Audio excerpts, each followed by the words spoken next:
Zambe, Yahweh, Bonanini, Pasi, Aboye, Zambe, Bonabana, yo, Zambe, Yahweh, Bonanini, Pasi. Bonjour, bonjour, je m'appelle Queen Témé, artiste musicienne, coach vocal. Je suis présidente fondatrice de l'Institution panafricaine de la voix, en abrégé IMPAV. Je suis présidente en exercice de la plateforme de réflexion et consultative des femmes africaines, la CERFA. Et je suis co-organisatrice d'African Women's Village à Wovi. Je suis venue du futur, venue te dire, accroche-toi. Tu y arriveras. Je suis là, car tu es là pour que je reste moi. Oh. Au fond du monde entier, j'ai besoin d'Afrique. Oui, je suis au Cameroun depuis 10 jours déjà. Qu'est-ce qui m'amène au Cameroun? La célébration et des femmes rurales. Vous savez que cette année, hier, c'est-à-dire le 15 octobre, il y a eu la célébration de la 25e édition de la Journée internationale de la femme rurale. Et comme je suis déjà très impliquée sur les plateformes de femmes en général, de leadership, d'autonomisation, bref, je travaille beaucoup avec les ONG, les associations de la société civile pour l'épanouissement de la femme et pour son autonomisation et pour magnifier son leadership. J'ai pensé que avec une sœur qui s'appelle Ursule Biloa Vogo, qui est présidente de la mutuelle des femmes rurales africaines, nous pouvions cette année mettre en place cette plateforme à Wovi, qui avait déjà été initiée par elle et que nous avons voulu élargir par d'autres plateformes de femmes. Parce que la philosophie d'Awovi, c'est toute l'Afrique dans un village. Nous voulons que les femmes se mettent ensemble, en synergie, pour que nos actions soient plus fortes, mais surtout pour que leur cause aboutisse à quelque chose. L'initiative, l'idée part de moi, l'idée part de la mutuelle, parce que j'encadre déjà les femmes rurales. J'ai un réseau d'associations féminines, une coopérative et un GIC qui fait dans la réinsertion des filles et des femmes. Alors j'ai pensé que ce n'était pas suffisant, il fallait aussi aller en Afrique parce que jusque-là, je mène mes activités au Cameroun. Alors j'ai pensé aller aussi en Afrique pour donner un peu de mon expertise parce que je forme les femmes rurales dans les activités génératrices de revenus pour améliorer leurs conditions de vie. Alors comment ça se déroule? C'est que nous amenons le village à Wovi, donc African Women's Village, partout où besoin se fait sentir, partout où nous pouvons, infuser cette mentalité, cette vision qui doit pour l'instant être communiquée aux femmes pour qu'elles comprennent que dans le village il y a toutes sortes d'habitants. Dans le village il y a les papas, les mamans, il y a de tout, il y a tout le monde parce que c'est ensemble que nous pouvons y arriver. Et donc le village à Wovi commence par l'entrée. Donc nous allons reproduire à chaque fois que nous allons, soit dans un pays, soit au Cameroun même, nous allons reproduire le village à Wovi. Et qu'est-ce qui se trouve dans le village à Wovi? Des expositions sur le savoir-faire des femmes du village rural. Nous allons aussi présenter des ateliers aux femmes parce qu'elles ont besoin d'être équipées, d'être outillées. Donc en ce qui concerne cette édition 2020, il y a plusieurs ateliers. Un atelier sur la fabrication des savons, des toilettes à base de kaolin, qui sera tenu par Mme Ursule Biloa Vogo, par Mme Astrine Barga, par Mme Angèle Laté, qui sont les 4 co-organisatrices de Awovi Tour. Ensuite, nous allons avoir un atelier sur la prise de parole en public et la confiance en soi, le personal branding, parce que nos mamans, nous avons besoin de leur communiquer cela, de leur dire que le travail qu'elles font au champ est important, mais il faut savoir le vendre. Elles sont un label, Parce que pour moi, l'appellation femme rurale, c'est juste une appellation en vérité. Je voudrais qu'on shift le mindset des mamans pour leur dire qu'elles ne sont pas des femmes rurales, elles sont des entrepreneurs, des femmes entrepreneurs.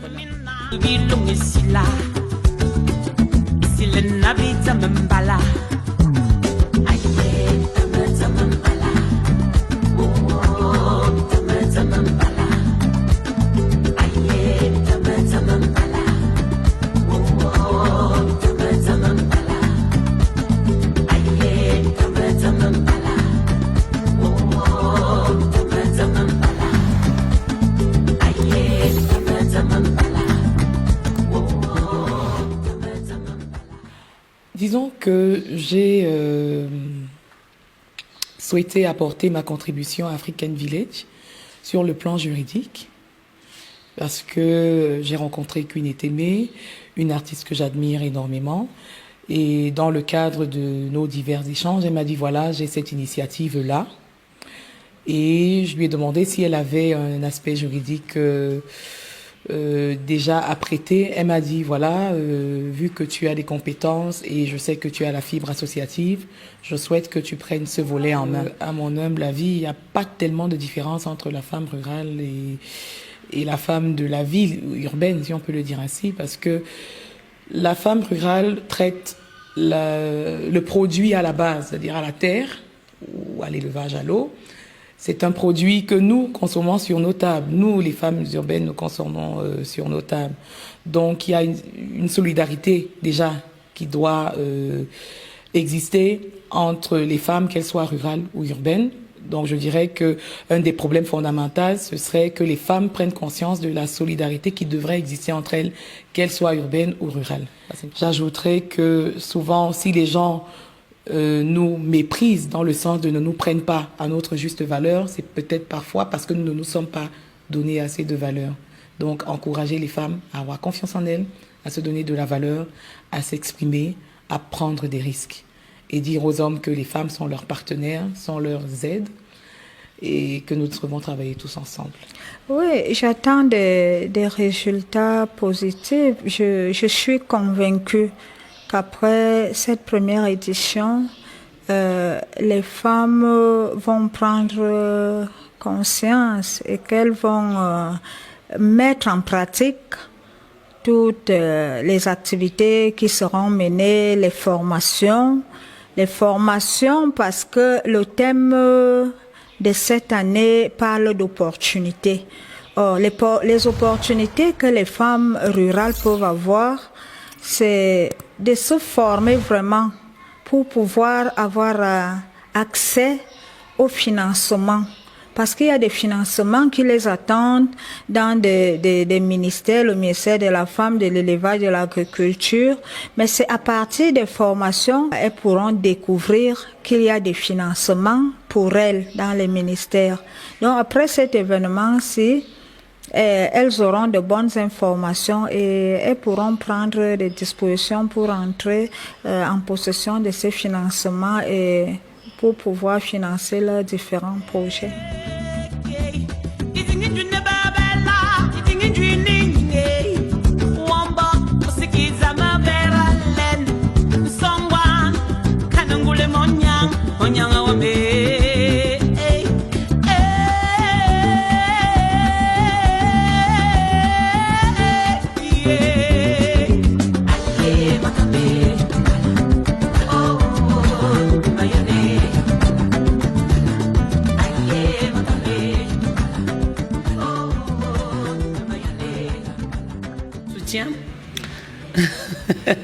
Le premier vient de là-haut et je pense que c'est le plus grand soutien parce que déjà il fallait recevoir cette vision et la parole de Dieu dit que quand il donne la vision, il donne la provision.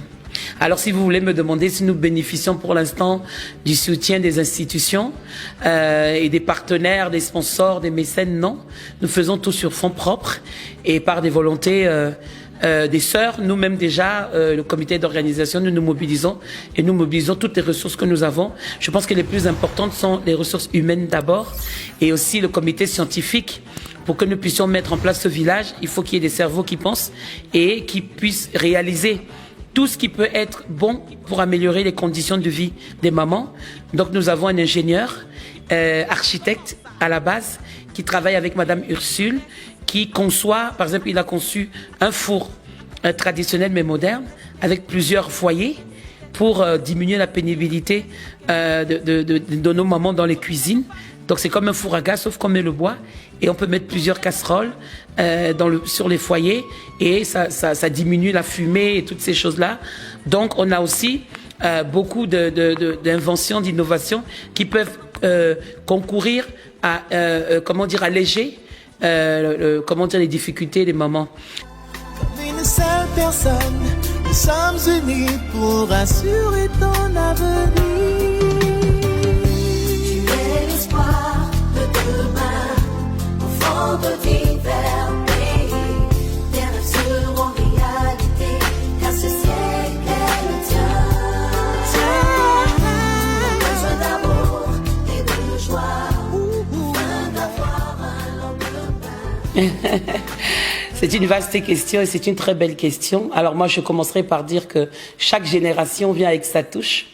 Nous voyons que si nous devons parler de la musique camerounaise à 2020, il y a quelques années déjà, nous voyons que c'est la jeune génération avec la musique urbaine qui tient beaucoup le flambeau. Est-ce que c'est mieux pour notre musique?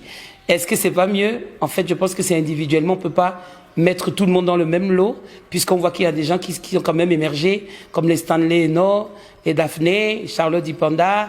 Je parle de la jeune génération, les locaux. Enfin, il y en a beaucoup, hein. Mais un point d'interrogation reste surtout sur les conditions de vie des artistes. Parce que je pense que c'est la racine de tous les maux. Tant que les artistes n'ont pas une prise en charge, qui n'ont pas une sécurité, ne serait-ce qu'alimentaire, je ne parle même pas de médicale ou financière, nous sommes toujours, nous ne sommes pas à l'abri des dérives et des récupérations et des manipulations, parce qu'un ventre affamé, vous savez comment ça se passe. C'est pour ça que le travail que je fais, c'est un travail où j'exhorte les artistes à entreprendre, tout simplement. Il faut que les artistes se disent que le micro, c'est bien pour chanter, mais une fois que tu as le micro pour chanter, déjà, nous n'avons pas des prestations tout le temps. Surtout avec la Covid. Alors vous savez que les artistes sont vraiment les plus touchés avec cette pandémie, parce que ça fait déjà depuis le mois de février que les artistes ne travaillent pas. Pas de salle de spectacle, pas de tournée, pas de concert. Alors on fait comment? Je pense qu'il faut juste que les artistes aient confiance que ça fonctionne.